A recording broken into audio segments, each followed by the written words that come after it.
요한복음 6장 60절로 71절까지 있는 말씀을 우리 다 함께 한 목소리로 봉독하시겠습니다. 이 말씀 봉독할 때에 주의 음성이 우리 모두에게 들려주시기를 바랍니다. 함께 봉독합니다. 제자 중 여럿이 듣고 말하되 이 말씀은 어렵도다. 누가 들을 수 있느냐 한데 예수께서 스스로 제자들이 이 말씀에 대하여 수군거리는 줄 아시고 이르시되 이 말이 너희에게 걸림이 되느냐? 그러면 너희가 인자가 이전에 있던 곳으로 올라가는 것을 본다면 어떻게 하겠느냐? 살리는 것은 영이니 유익은 무익하니라. 내가 너희에게 이런 말은 영이요 생명이라. 그러나 너희 중에 믿지 않은 자들이 있느니라 하시니 이는 예수께서 믿지 아니하는 자들이 누구며 자기를 팔 자가 누구인지 처음부터 아심이르라. 또 이르시되 그러므로 전에 너희에게 말하기를 내 아버지께서 오게 하여 주지 아니하시면 누구든지 내게 올 수 없다 하였노라 하시니라. 그때부터 그의 제자 중에서 많은 사람이 떠나가고 다시 그와 함께 다니지 아니하더라. 예수께서 12 제자에게 이르시되 너희도 가려느냐? 시몬 베드로가 대답하되 주여 영생의 말씀이 주께 있사오니 우리가 누구에게로 가오리이까? 우리가 주는 하나님의 거룩하신 자신 줄 믿고 알았사옵나이다. 예수께서 대답하시되 내가 너희 12를 택하지 아니하였느냐? 그러나 너희 중에 한 사람은 마귀니라 하시니 이 말씀은 바로 시몬의 아들 유다를 가리키심이라. 그는 12 중에 하나로 예수를 팔 자르라. 아멘. 본문의 말씀 가지고 요한복음 강해 말씀 19번째 시간으로 복음의 핵심은 십자가이다. 복음의 핵심은 십자가이다라는 제목으로 하나님 말씀 증거하도록 하겠습니다. 우리가 요한복음 6장을 쭉 살펴봤습니다. 주일날. 요한복음 6장에 나타난 사건은 보리떡 5개와 물고기 2마리로 5,000명을 먹이고 12광주리를 거두었다라는 기적 사건입니다. 근데 다른 복음서에서는 그 기적 사건을 지나고 나면 다른 기적의 이야기를 또 설명하는데 다른 기적의 이야기를 이야기하는데 요한복음은 우리가 구조적으로 이 복음서 중에서 가장 늦게 기록한 책이고 그래서 사도 요한은 이전에 복음서에서 다루지 않았던 주제들을 다룹니다. 이전에 다루었던 다른 복음서에서 다루었던 주제들은요 거기에 대한 주석을 쓰기 시작했어요. 그래서 우리가 요한복음을 이해하려면 그러한 관점에서 이해를 해야 돼요. 그래서 그냥 요한이 그냥 쓴 게 아니라 이 기적 사건들과 연결되는 영적인 의미들을 설명을 하고 있다는 거죠. 그 부분들을 기억해야 된다는 거죠. 오병이어는 정말 놀라운 기적이었죠. 사람들이 깜짝 놀란, 오늘 우리가 이 드럼을 들으면서 깜짝 놀란 것처럼 뭐 그거와는 비교 안 될 정도로 깜짝 놀랐고요. 이 보리떡 도시락 하나 가지고 기도했더니 거기 있던 한 2만 명이 먹게 되는 놀라운 기적이 일어났으니까 얼마나 놀랐겠습니까? 그러니까 사람들이 예수님을 잡아다가 임금을 삼으려고 했어요. 왜 그런지 아시죠? 예수님이 임금이 되면 도시락 하나 가지고 기도하면 온 백성들이 먹을 양식이 충분히 제공될 수 있기 때문에 더 이상 먹을 걱정은 없겠구나 이런 생각이 들었던 것 같아요. 그래서 예수님을 잡아다 임금 삼으려고 할 정도로 그들은 깜짝 놀랐습니다. 자, 이렇게 시작된 이 오병이어의 사건은, 기적 사건은 마지막 방향이 이상한 쪽으로 끝이 나요. 이상한 방향으로 끝이 났습니다. 오병이어의 기적 사건의 마지막 부분이 이제 66절에 묘사가 되고 있는데 66절, 우리 읽었던 6장 66절을 다시 한번 보시겠습니다. 시작. 그때부터 그의 제자 중에서 많은 사람이 떠나가고 다시 그와 함께 다니지 아니하더라. 자, 놀라운 이적으로 많은 사람들이 놀란 이 이적이 이 사건의 시작이었어요. 그런데 이 사건의 마지막 부분에 갔더니 이 사건 때문에 많은 사람이 떠나가 버렸다는 거예요. 이상하지 않습니까? 소수의 몇 제자들만 남기고선 다 떠나간 것으로 끝이 났어요. 예수님의 이적을 통해서 많은 사람들이 모여들었는데 그 마지막은 다 떠나고 몇만 남는 그러한 어떻게 보면 숫자적으로는 실패한 사건이 됐다는 겁니다.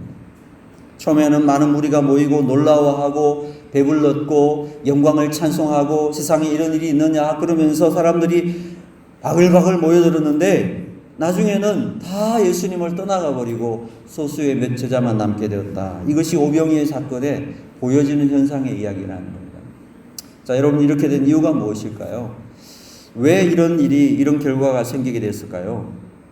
저는 어떻게 보면 오늘 이 본문이 지금 우리가 살아가는 우리의 시대, 더 나아가 한국 교회, 더 나아가 나의 신앙적인 모습도 대입해서 이해해 볼 필요가 있다, 이런 생각을 합니다.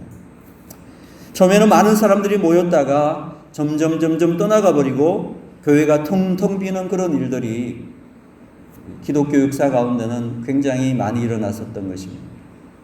유럽의 교회들이 그랬었습니다. 한때는 유럽의 교회들마다 사람들이 넘쳐났었습니다. 근데 지금은요, 몇 명의 사람들만 예배를 하고 있습니다. 텅텅 비어 있습니다. 미국의 교회들이 그랬습니다. 한국의 교회들도 그러지 말라는 법이 없죠. 지금은 어느 정도 교회 규모들이 아직 지탱이 되고 있으나 많은 분들이 이야기합니다. 교회가 점점 힘을 잃어가고 있다. 우리 개인의 삶에도 그렇지 않습니까? 우리가 예수님 만났던 그 뜨거운 열정과 기쁨이 가득 찼을 때도 있었는데 어느 날 보면 내 가슴이 공허하고 식어 있는 그런 모습으로 서 있는 우리 자신들도 보게 된다는 것이죠. 왜 이런 일이 벌어지게 되는가? 그래서 오늘 우리 본문 전체를 통해서 보여주는 맥락을 이해하고 교회가 걸어가야 할 길, 또 참된 신앙인으로의 삶을 살아가야 할 것들, 그리고 진정한 부흥이라는 것이 어떠한 모습이어야 되는가에 대해서 말씀을 통해서 함께 살펴볼 수 있을 거라고 생각합니다. 자, 먼저 전체 본문에서 우리가 주목해야 할 것은요, 사람 숫자가 많다고 해서 그것이 참 진리라고 말할 수 없다라는 사실입니다. 사람의 숫자들이 많다고 해서 그것이 반드시 진리라고 말할 수 없다. 이것이 사실이에요. 본문이 가르치는 진리입니다. 예수님이 오병이의 기적을 행하고 난 후에 사람들이 얼마나 많이 몰려들었습니까? 그죠? 또 사람들에게 위로가 되는 말씀을 증거했을 때에, 그들에게 복이 되는 말씀을 증거했을 때 얼마나 많은 사람들이 몰려들었는가라는 거예요. 자, 그런데 이 오병이의 사건을 통해서 예수님께서 그 사건의 핵심 메시지가 되는 나는 생명의 밥이다. 나를 먹지 않고는, 나를 마시지 않고는 아무도 나와 함께 할 수 없다. 예수 그리스도의 십자가의 복음을 증거하기 시작하니까요, 사람들이 점점 떠나가기 시작하더라. 자, 일반적인 말씀을 전할 때는 사람들이 모여들었는데 진리의 핵심을 증거할 때부터 사람들이 흩어져 버리고 떠나가더라는 거예요. 자, 그러므로 우리가 분명히 확신을 가져야 될 진리가 있는데요. 여러분, 숫자가 줄어든다고 해서 우리가 진리를 선포하지 않으면 안 된다라는 거예요. 한국 교회가 어려워지는 아주 중요한 이유 중에 하나가 바로 이겁니다. 사람들이 모여들기 위해서 그 말씀을 전하는 거예요. 사람들이 듣고 좋아할 만한 것들을 가르치는 거예요.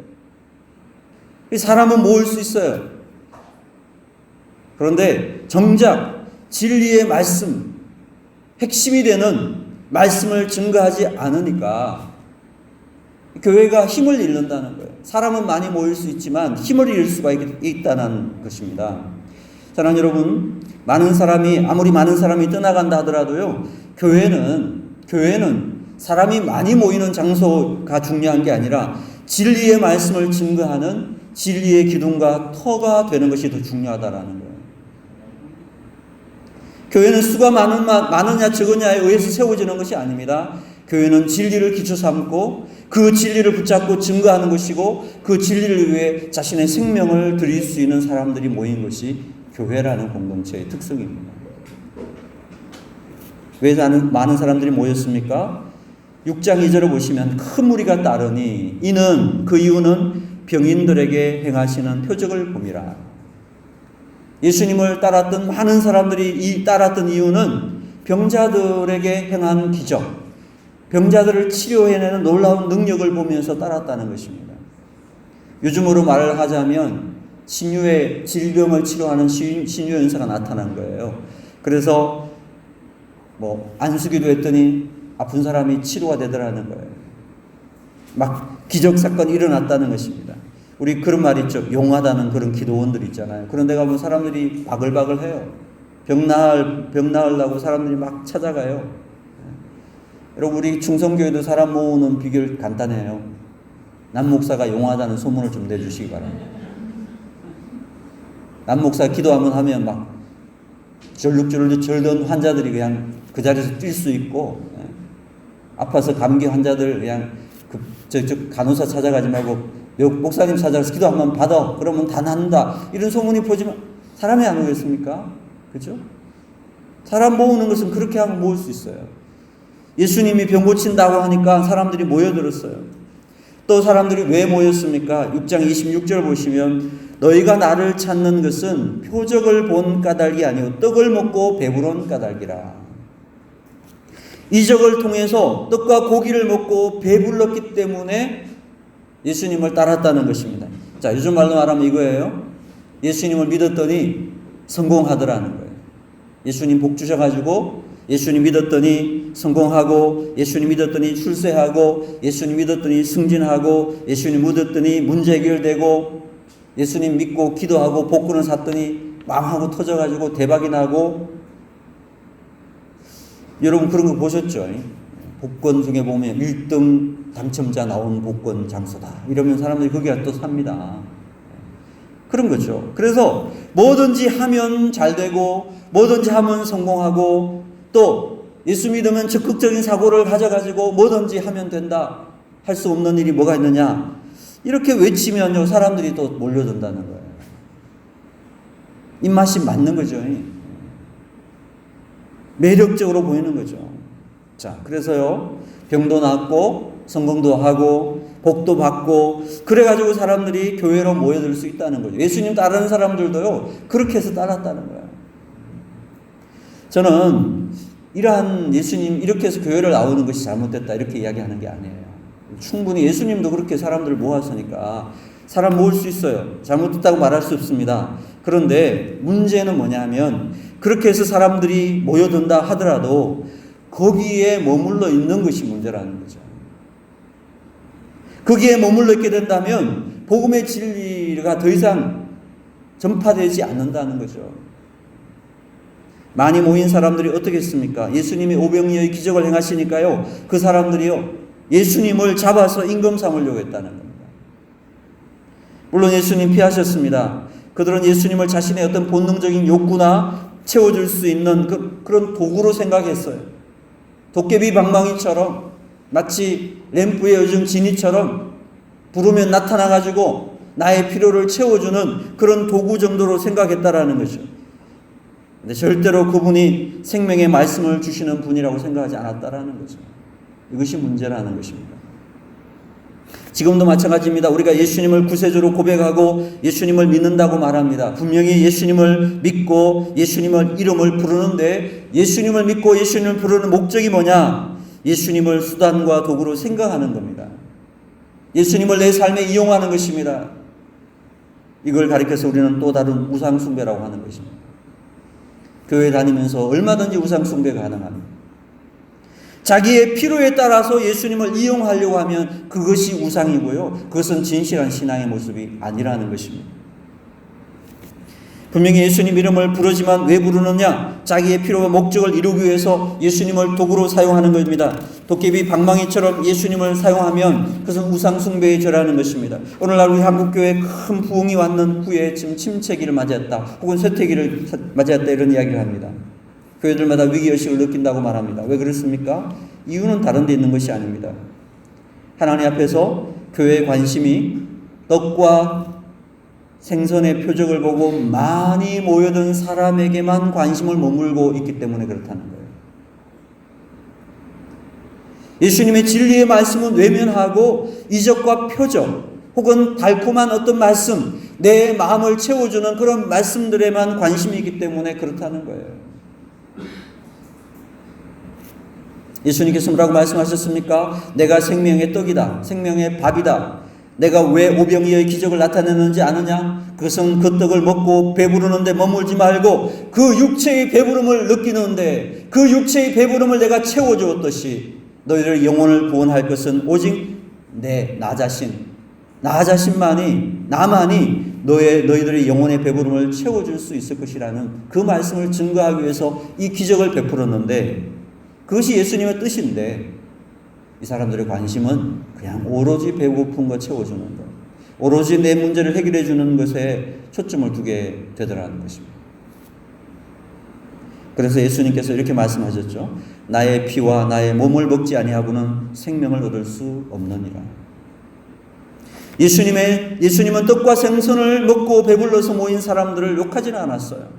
그렇게 모인 사람들을 쫓아내거나 잘못됐다고 말하지 않았습니다. 그런데 거기에만 머물러 있으면 안 된다라는 거예요. 하나님이 주시는 진리의 말씀을 통해서 생명의 떡을 먹고 생명의 생수를 마심으로 우리의 영혼이 거듭나고 우리의 영혼이 하나님의 사람이 되고 우리의 영혼이 하나님을 닮아가는 모습으로 변화되는 것. 이것이 진리의 본질인데 이것은 외면하고 떡과 마시는 것, 내 영혼을, 내 어떤 육신의 욕구를 채워주는 것에 머물러 있으니까 주님은 그것은 잘못됐다고 말씀하셨습니다. 어떤 분들은 기독교를 착하게 살도록 만들기 때문에 믿는다고 말합니다. 기독교를 도덕적이고 윤리적이기 때문에 믿는다고 합니다. 그럴 수 있습니다. 여러분, 교회에서도 우리가 설교를 들을 때 얼마든지 윤리적이고 도덕적인 설교를 할 수가 있습니다. 착하게 사십시오. 사랑하며 사십시오. 다른 사람을 용서하며 사십시오. 부모님에게 효도하십시오.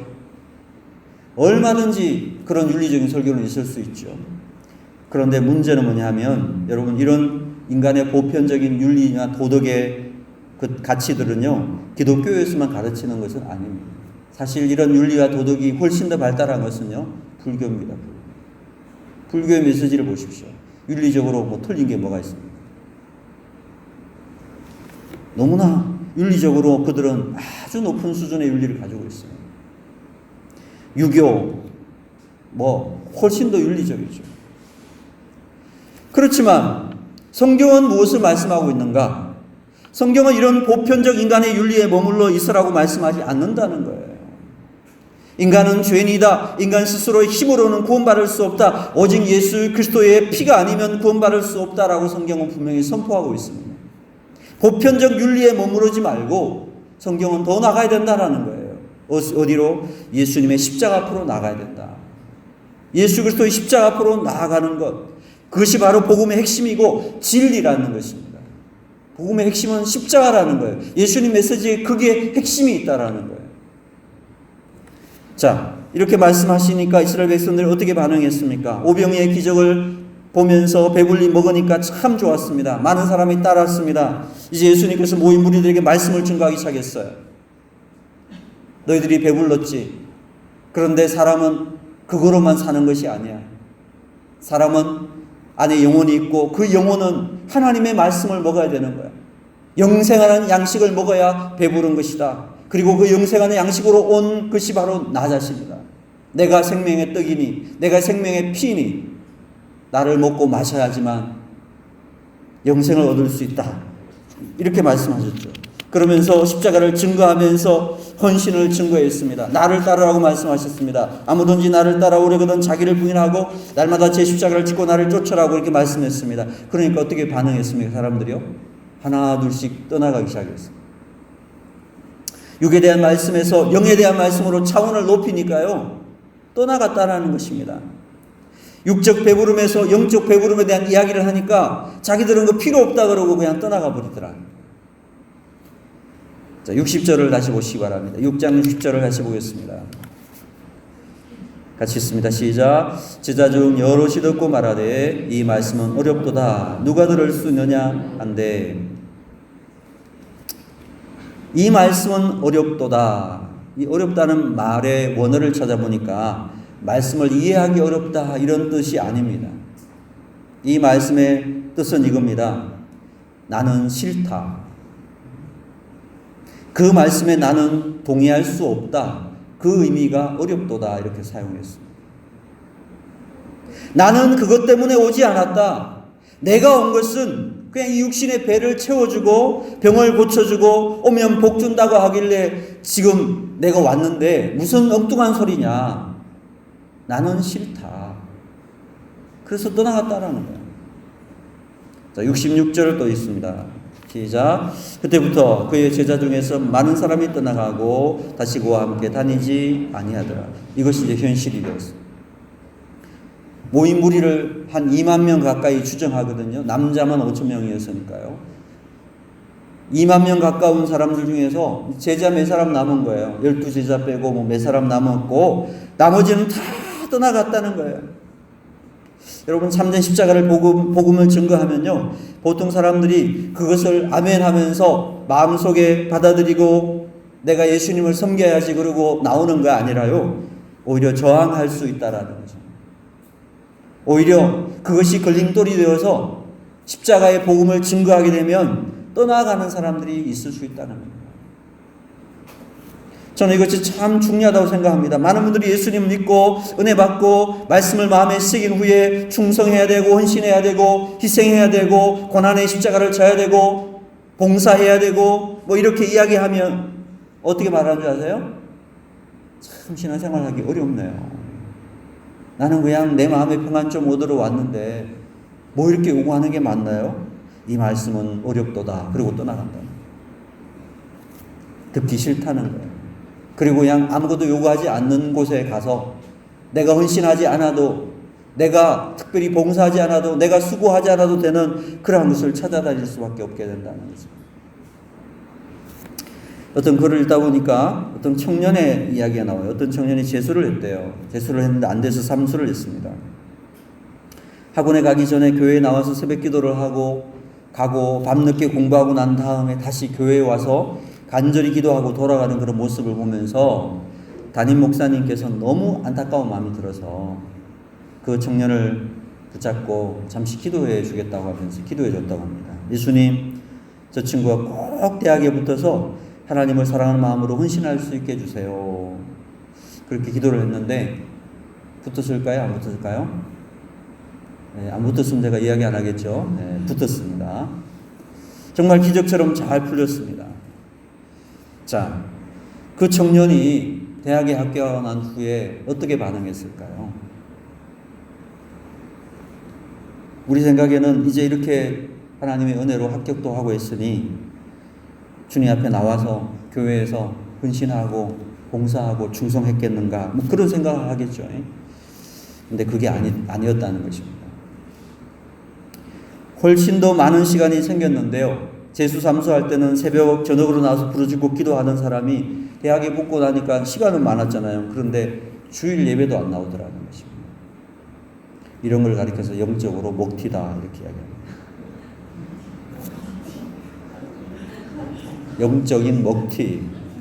발음이 시원찮았습니다. 사랑하는 여러분, 무엇을 말하느냐? 하나님의 방법과 인간의 방법이 다르다는 것을 보여주고 있습니다. 여러분, 환경이 아무리 나빠도요, 은혜 가운데 진리의 말씀 붙들면 더 견고해질 수 있고, 아무리 바빠도 더 뜨거운 믿음을 가질 수 있을 수 있는 반면에, 아무리 환경이 좋아지더라도요, 은혜 가운데 진리의 말씀 붙잡지 않으면은 환경이 좋아질수록 하나님과 멀어질 수도 있다는 거예요. 결국은 좋아진 환경 때문에 주님을 버리게 되더라는 것입니다. 왜? 주님을 섬기는 목적이 잘못됐기 때문에 그렇습니다. 신앙의 아주 중심적인 목적이 왜곡이 되어서 그렇습니다. 사랑하는 여러분, 우리가 주님을 섬기는 목적은 한 가지야. 그것은 다름이 아니라 주님이 주님 되시기 때문에 섬기는 것입니다. 주님이 주님 되시기 때문에 우리가 신앙을 고백하고 그분을 예배하고 그분을 영광을 돌리는 것입니다. 여러분, 예배에 참여한 목적도 자문한 우상숭배가 될 수 있습니다. 이 예배에 참여한 목적이 내가 어떤 은혜를 받고자 하는 마음 때문이라면 우리 예배의 목적이 상당히 타락하는 것입니다. 물론 하나님이 은혜를 주십니다. 그러나 우리 예배의 목적은 주님 되신 하나님을 경배하는 것이 첫째 목적이야. 그 하나님을 경배하고 높이고 찬양하는 가운데 하나님이 임재하시는 영광을 경험할 때 우리가 은혜가 되는 거예요. 은혜는 사실 부수적인 차원이에요. 예배의 첫째 목적은 예배 아닙니까? 예를 갖추어서 경배하는 것이 예배입니다. 주님이 주님 되시는 것, 이것을 인정하는 것, 그것이 예배의 핵심이라고요. 우리 신앙도 마찬가지입니다. 하나님 우리에게 여러 가지 많은 은혜를 주셨습니다. 그러나 그것은 하나님이 그냥 주신 선물들이에요. 우리의 가장 중요한 신앙의 목적은 그분이 주님이시기 때문에 섬기는 것입니다. 나를 구원해 주시고 나를 사랑하셔서 하나밖에 없는 자기의 생명도 여전히 나를 위해 내어주신 그 뜨거운 사랑에 감사해서 그분을 높이는 거예요. 그것이 우리의 목적이 되어야 합니다. 한국교회는요, 처음에 한국교회가 한국에 왔을 때, 선교사님 통해서 왔을 때 얼마나 많은 핍박을 받았는지 몰라요.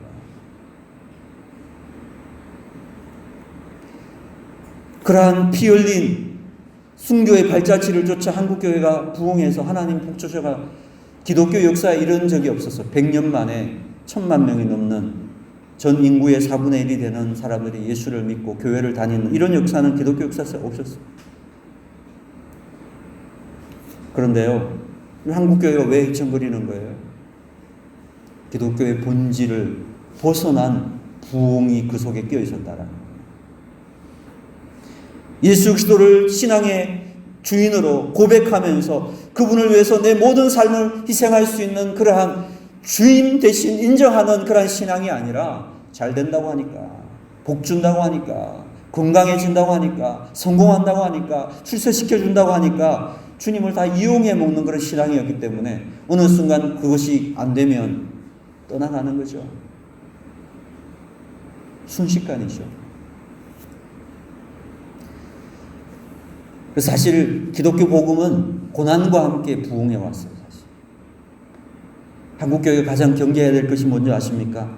부흥입니다. 경제적인 부흥. 잘 되는 거. 힘들고 어려우면 더 신앙을 찾게 되는데 잘 되니까 오히려 더 주님을 버리는 사람들이 너무너무 많아요.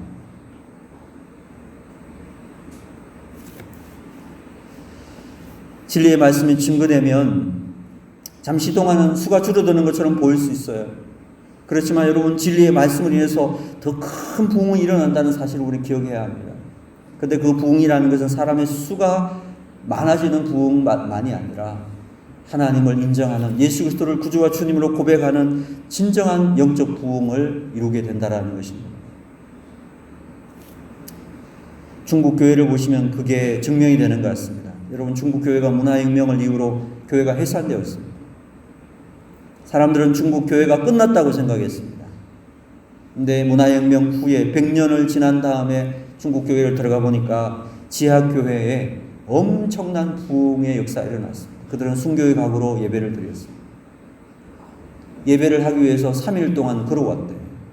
그리고 2시간 예배를 하고 다시 돌아가는 거예요. 기쁨 가운데. 그런 분들이 참 중국 안에 많이 있습니다. 공산당에 엄청난 핍박이 있습니다. 믿으면 죽인다 그러고 감옥에 끌어가고 벌금을 내게 하는데도요, 중국 교회는 계속 부흥하는 거예요. 지금 중국 지하교인의 수를 1억 명 이상으로 추정하고 있습니다.